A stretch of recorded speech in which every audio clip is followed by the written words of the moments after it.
사명이라는 말, 우리 한글 성경에 똑같은 헬라어 원어에 또 히브리어 원어에 되어 있는 사명이라는 단어가 우리말에 사명으로 번역한 곳은 이곳 한 곳이고 다른 여러 용어로 또 다른 단어로 번역이 되어 있습니다. 영어로 옮기면 이 사명을 가장 이렇게 쉽게 옮긴 단어가 ministry, 소위 사역 이렇게 되어 있는데요. 우리 한글 성경에 이 사역이라고 번역한 곳은 한 군데도 없습니다. 제가 몇 구절 성경 구절을 소개해 보면 역대상 24장 3절에 다윗이 엘르아살의 자손 사독과 이다말의 자손 아히멜렉으로 더불어 저희를 나누어 각각 그 섬기는 직무를 맡겼는데, 섬기는 직무라는 단어가 여기 사명이라는 단어입니다. 사도행전 1장 25절에 봉사와 및 사도의 직무라고 말할 때 봉사, 직무라는 단어가 이 사명이라는 단어와 같은 단어입니다. 사도행전 21장 19절에 보면 바울이 문안하고 하나님이 자기의 봉사로 말미암아 이방 가운데서 하신 일을, 봉사로 말미암아, 봉사 같은 단어입니다. 로마서 11장에 보면 내가 이방인인 너희에게 말하노라, 내가 이방인의 사도인 만큼 내 직분을 영광스럽게 여기노니. 직분, 교회에서 주는 여러 직분, 하나님께서 우리에게 허락하시는 장로, 권사, 집사, 목사, 선교사, 이런 직분 모두 사명이라는 단어에 해당되는 직분을 말합니다. 고린도후서 3장 8절과 9절에 하물며 영의 직분이 더욱 영광이 있지 아니하겠느냐, 정죄의 직분도 영광이 있은즉. 직분이라는 단어, 이 말이 이 사명이라는 단어와 같은 단어입니다. 그 이외에도 고린도후서 6장 3절에 보면 우리가 이 직책이 회방을 받지 않게 한다. 직책이라는 단어가 사명이라는 단어입니다. 고린도후서 9장 1절에는 성도를 섬기는 일, 그것이 사명입니다. 사명. 여러분이 잘 아시는 사도행전 6장 3절에 보면 공궤라는 단어, 그날의 제자의 수가 더 많아졌는데 헬라파 과부들이 그 매일 구제에 빠졌습니다. 히브리와. 그래서 사도들이 우리가 주의 말씀과 기도하는 것을 제쳐놓고 공궤를 일삼는 것이 마땅치 아니하니, 공궤, 헬라어로 디아코노스, 디아코니안, 오늘 사도행전 20장 24절에는 디아코니안이랍니다. 집사를 영어로 디컨이라고 그랬죠. 2주 전에도 말씀을 드렸는데 디컨, 그게 이 디아코노스라는 단어에서 온 단어입니다. 히브리서 8장 6절에 보면 그러나 이제 그가 더 아름다운 직분을, 히브리서 9장 21절에 보면 또한 이와 같이 피로써 장막과 섬기는 일에 쓰는 모든 그릇에, 여기 섬기는 일, 이게 모두 사명이라는 단어로 되어 있습니다. 한자로 쓸 때 사명을 불일사 목숨명, 목숨을 들여서 감당하는 일, 이런 뜻입니다. 소명의 자리에, 내가 부름받은 자리에 맡겨놓은, 부름받은 그 자리에서 해야 할 일, 불을 소자 목숨명자, 그렇게 기록되어 있습니다. 좀 다른 말로 표현하면 이것이죠. 하나님께서 나를 부르실 때 무엇라고 부르시는가? 나의 종, 그럼 종으로서의 직분, 종으로서 해야 할 일, 그게 사명입니다. 하나님께서 우리에게 여러 직분들을 주셔서 그 직분에 맞는 모든 일들, 이게 사명입니다.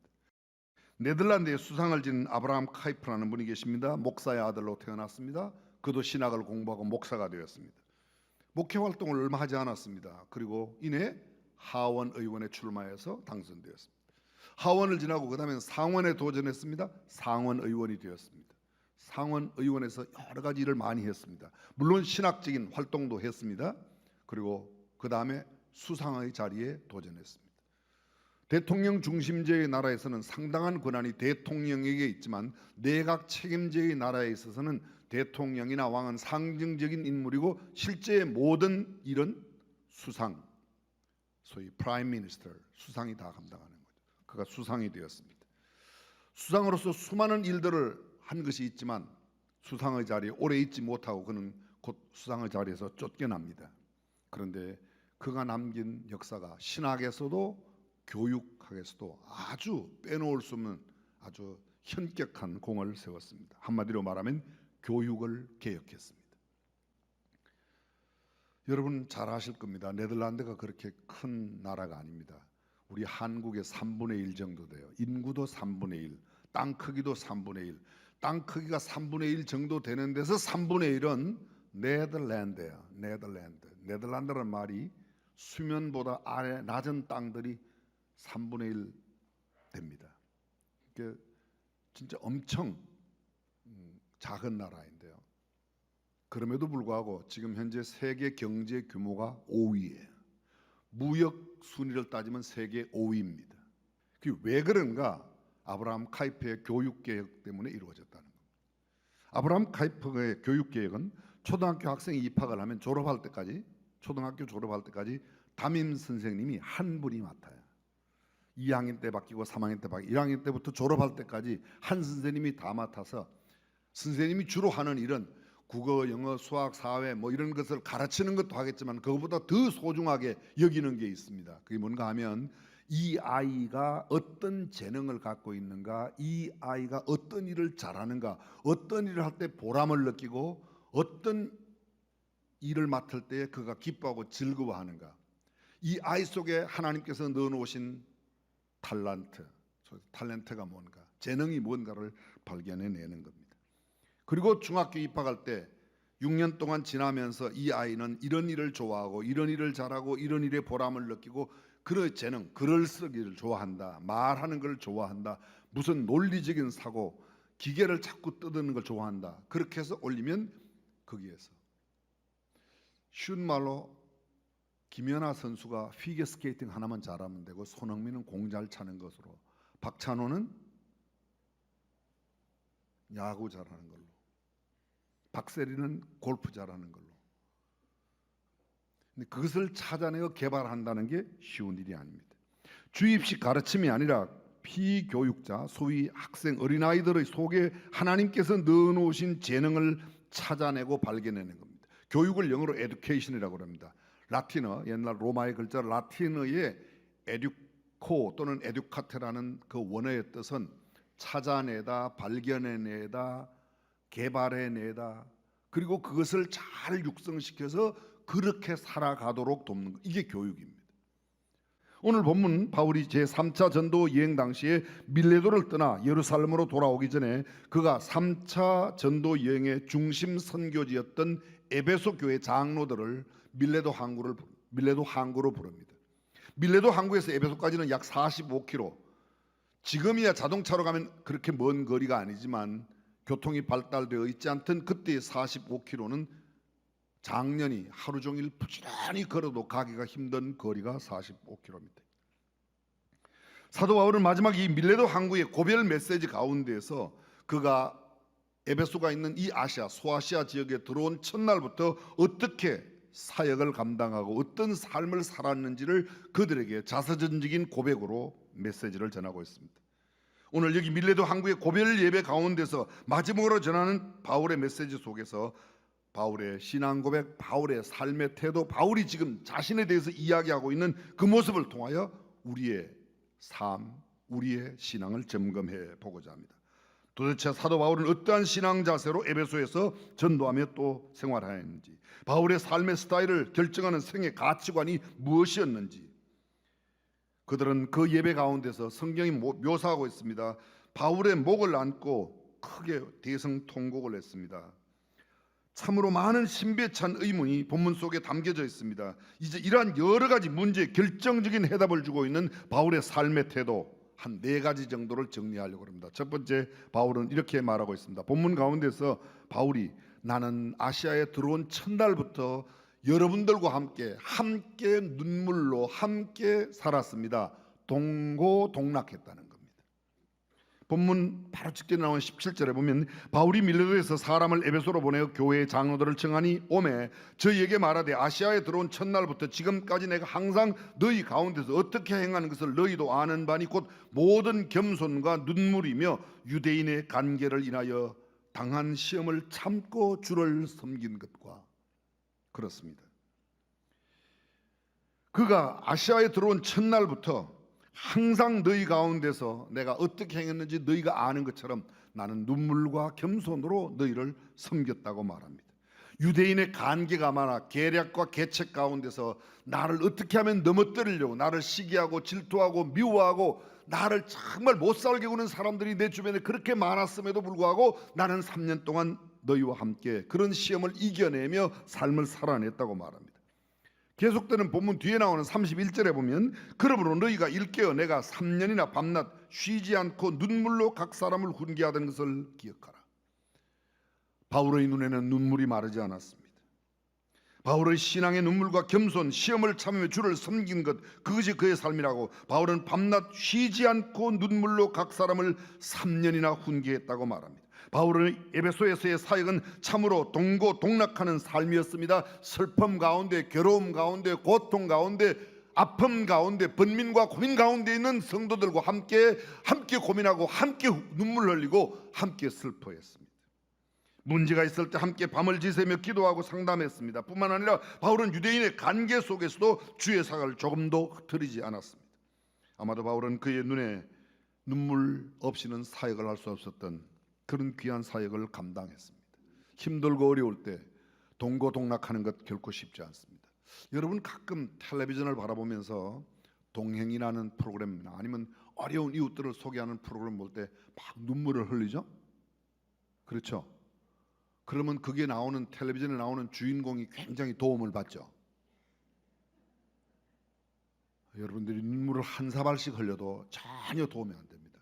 그걸 보는 순간에 내가 얼른 통장에서 카톡 송금이라도 단 몇 푼이라도 단돈 5,000원, 10,000원이라도 보내면 그에게 도움이 되지만 내가 눈물을 철철 흘리면서 너무 불쌍하다, 긍휼하다 그런 마음을 갖고 나는 스스로 나는 괜찮은 사람이라고 생각합니다. 전혀 아닙니다. 나는 괜찮은 사람이 아니고 감성이 좀 많은 사람이에요. 그에게 도움을 준 건 아무것도 없어요. 알지도 못합니다. 동고동락이라는 말은 그의 아픔 속에, 그의 고통 속에, 그의 눈물 속에 그가 필요한 것을 채워줄 수 있는 행동으로 옮기는 삶입니다. 바울은 자신을 그렇게 살았다고, 이 사명자의 삶 그렇게 살아야 된다. 두 번째로 바울은 어떻게 살았는가? 자기의 생명을 기꺼이 드리는 일까지 감당했습니다. 한자어로 일사각오의 삶을 살았습니다. 다시 오늘 본문 직전에 나오는 22절 보겠습니다. 보라, 이제 나는 심령의 매임을 받아 예루살렘으로 가는데 저기서 무슨 일을 만날는지 알지 못하노라. 오직 성령이 각 성에서 내게 증거하여 결박과 환난이 나를 기다린다 하시나. 그건 지금 성령의 교절, 심령의 매임을 받아 성령의 지시함을 받고 예루살렘으로 가는데 성령의 지시의 내용이 무엇입니까? 예루살렘에 가면 내가 환난과 결박이 너를 기다리고 있다. 여러분 생각해 보십시오. 성령의 인도를 받는데 대박이 기다리고 있어야 되지 않겠습니까? 복권 당첨이 기다리고 있어야 되지 않겠습니까? 큰 집이 기다리고 있어야 되지 않겠습니까? 그런데 성령이 각성해서 이미 나한테 결박과 환난이 나를 기다린다고 하셨다. 그러나 나의 달려갈 길과 주 예수께 받은 사명 곧 하나님의 은혜의 복음 증가를 내가 사명자로서 살아가는 그 일에만큼은 결박이 기다린다고 피하지 않겠다. 환난이 기다린다고, 고통이 있다고, 아픔이 있다고 내가 기다리지 않겠다. 도망가지 않겠다. 그 길을 걸어가겠다는 겁니다. 계속해서 이야기합니다. 바울이 뭐라고 말합니까? 나의 달려갈 길을 마치려 하면 나의 생명을 조금도 귀한 것으로 여기지 않는다. 생명을 초계처럼 버릴 각오가 되어 있습니다. 빌립보서 1장 20절에 보면 바울이 빌립보 교회에 보내는 편지 속에서 나의 간절한 기대와 소망을 따라 아무 일에든지 부끄럽지 아니하고 오직 전과 같이 이제도 온전히 담대하여 살든지 죽든지 내 몸에서 그리스도가 존귀하게 되게 하려 한다. 살든지 죽든지 생각해 보십시오. 만약 죽어서 주님이 존귀하게 된다면 나 죽는 것도 하겠다. 내가 살아야 할 이유가 있다면 그것은 주님의 존귀함을 위하여 산다. 살아도 주를 위하여, 죽어도 주를 위하여. 바울이 로마 교회에 보낸 편지 가운데 로마서 14장 8절에서 이렇게 말합니다. 우리가 살아도 주의 것이요 죽어도 주의 것이요 온전히 사나 죽으나 주의 것이로다. 주님의 영광만을 위해서는 내 생명도 기꺼이 드리겠다는 겁니다. 그것이 그의 삶의 모습입니다. 바울은 죽음 때문에 그의 사명을 저버리는 그러한 사람이 아니었습니다. 바울은 그의 감정의 지배로 양심을 저버리는 사람이 아니었습니다. 진실로 그는 그의 생명까지 드릴지라도 자기에게 주어진 사명자의 자리에서 그의 삶을 감당했습니다. 사랑하는 성도 여러분, 저와 여러분들이 어떠한 자리에 있든지 우리가 우리의 사명을 잘 감당할 수 있기를 주님의 이름으로 축원합니다. 앞으로 그 왕 앞에 나가서 내가 죽으면 죽겠다고 에스더가 각오를 하죠. 죽으면 죽으리라. 복음을 위하여 이렇게 살아가는 삶의 태도. 사도행전 23장 12절 이하에 보면 날이 새매 유대인들이 당을 지어 맹세하되 바울을 죽이기 전에는 먹지도 아니하고 마시지도 아니하겠다고 하고 이같이 동맹한 자가 40여 명이더라. 대제사장들과 장로들에게 가서 말하되 우리가 바울을 죽이기 전에는 아무것도 먹지 않기로 굳게 맹세하였으니 이제 너희는 그의 사실을 더 자세히 알아볼 양으로 공회와 함께 천부장에게 청하여 바울을 너희에게로 데리고 내려오게 하라. 우리가 그가 가까이 오기 전에 죽이기로 준비하였노라. 바울을 죽이기 전에는 먹지도 마시지도 않겠다는 사람이 40여 명 되었습니다. 소위 결사대가 구성되어 있는 겁니다. 근데 이 사람들은 무슨 의를 위해서, 선한 일을 위해서, 좋은 일을 위해서, 나라를 건져내는 일을 위해서, 위기에 처한 국가를 건져내기 위한 그런 일의 결사대가 아니라 바울을 죽이는 일로, 바울을 죽이기 전에는 먹지도 않겠다고 하는 사람이 40명이나 그 주변에 있었습니다. 그런데도 그는 그에게 주어진 사명자의 길을 그대로 걸어갔습니다. 바울은 자신을 죽이기 전에 먹지도 않겠다는 이 사람 사이에 있었습니다. 바울은 오늘 본문에 밀레도 항구를 떠나 가이사라에 이르렀을 때 사도행전 21장에 보게 되면 다음과 같이 그의 자신을 이야기합니다. 너희가 어찌하여 울며 내 마음을 상하게 하느냐? 나는 주 예수의 이름을 위하여 결박받을 뿐 아니라 예루살렘에서 죽을 것도 각오하였노라. 죽을 것도 각오하였노라. 결박 정도, 내가 체포되어 감옥에 가고 교도소에 가는 그런 건 문제가 아니다. 아니, 죽을 것도 이미 각오했다고 말하고 있습니다. 내게 주어진 삶의 자리, 사명의 자리에서 내가 내 생명을 걸고 그것을 지켜내겠다는 겁니다. 그는 자신을 빚진 자로 생각해서 복음을 위해서 자신의 생명을 조금도 아끼지 않았다고. 고린도전서 9장 15절에 바울은 자신이 복음을 전하는 일에 설명을 이렇게 하고 있습니다. 내가 차라리 죽을지언정 이렇게 말하고 있습니다. 내가 복음을 전할지라도 자랑할 것이 없으면 내가 복음에 빚진 자라. 이 복음을 전하다가 내가 죽을지언정 그게 무슨 말이에요? 내가 이 복음을 전하다가 죽는 한이 있더라도 복음 전하는 이 일은 포기하지 않을 거야. 내 삶의 태도는 변하지 않을 거야. 그의 각오와 결심이 일사각오로 나타나고 있습니다. 그리스도인으로서 덧없는 신앙정신, 복음 전도를 위하여 철저히 그의 생의 아름다운 극치를 보여주고 있습니다. 바울은 그의 생의 최후인 단두대의 이슬로 사라지기 전까지 그리스도와 그의 복음을 위해서 죽을 것도 각오하고 살았습니다. 일사각오의 삶의 태도. 세 번째로 오늘 성경 본문에 보여주고 있는 사명자의 삶, 그것은 정결한 삶, 깨끗한 삶, 순결한 삶을 살았다는 겁니다.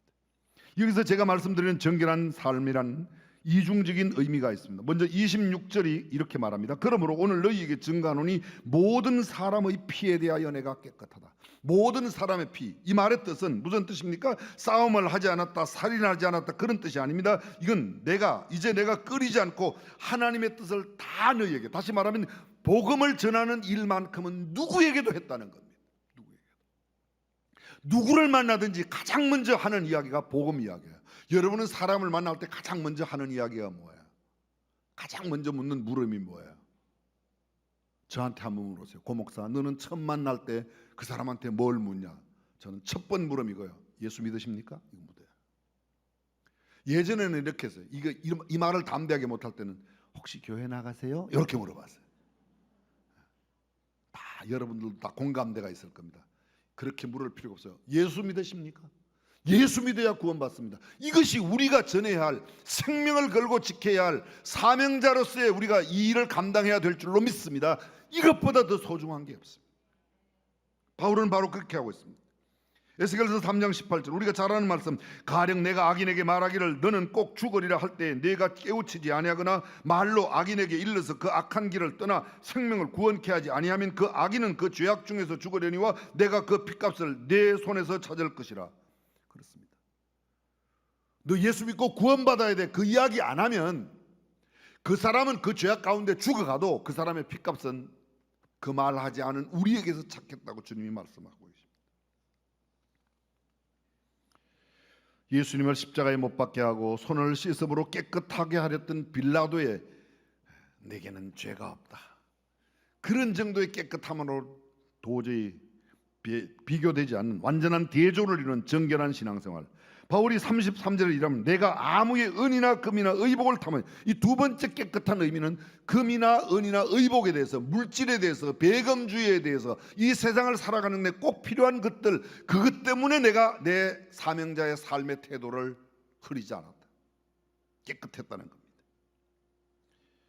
유대인의 물질 개념인 은이나 금이나 의복을 탐하지 아니하였다. 우리가 알고 있는 대로 그는 그의 바쁜 사역 가운데도 자비량했습니다.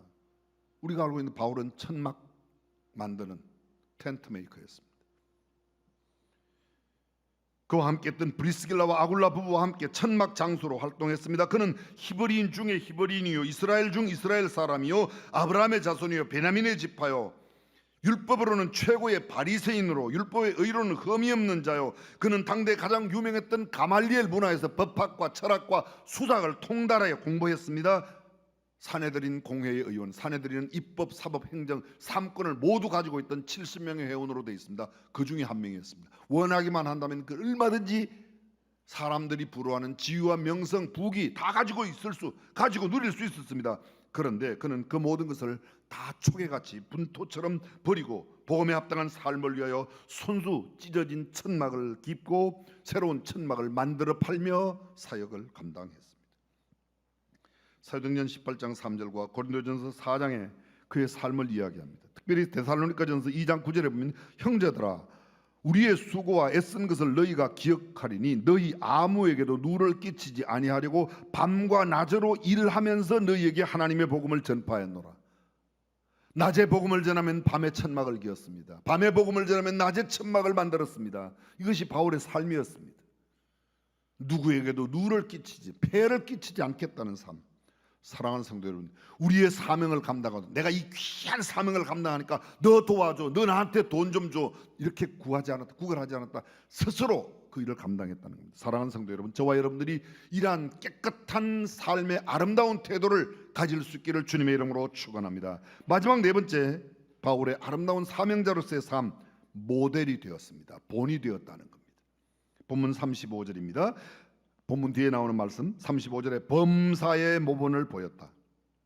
바울은 고린도전서 4장 16절에서 그러므로 내가 너희에게 구원하노니 너희는 나를 본받는 자다. 내가 그리스도를 본받는 자 된 것처럼 너희는 나를, 다른 거는 몰라도, 천막 만드는 거 이런 건 몰라도 내가 예수님을 본받으려고 노력했던 것, 이것만큼은 여러분들도 나를 보고 예수님을 좀 본받으시기를 바랍니다. 그것이 바울의 편지예요.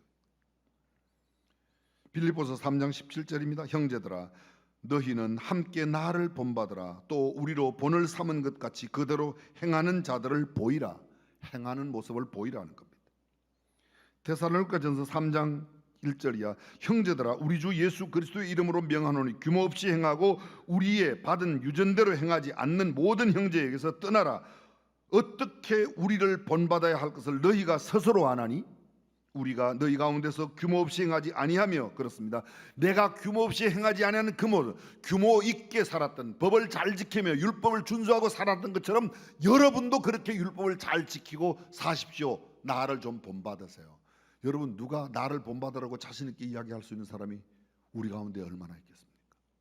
바울은 그렇게 말합니다. 다른 거는 몰라도 하나님을 섬기는 일, 그리스도를 본받는 일, 우리 교회 용어로 말하면 예담 삶을 여러분도 사시기를 바랍니다. 나는 예담 삶을 삽니다. 말씀을 맺겠습니다. 사명자의 삶, 사람들이 나를 무엇라고 부르는가?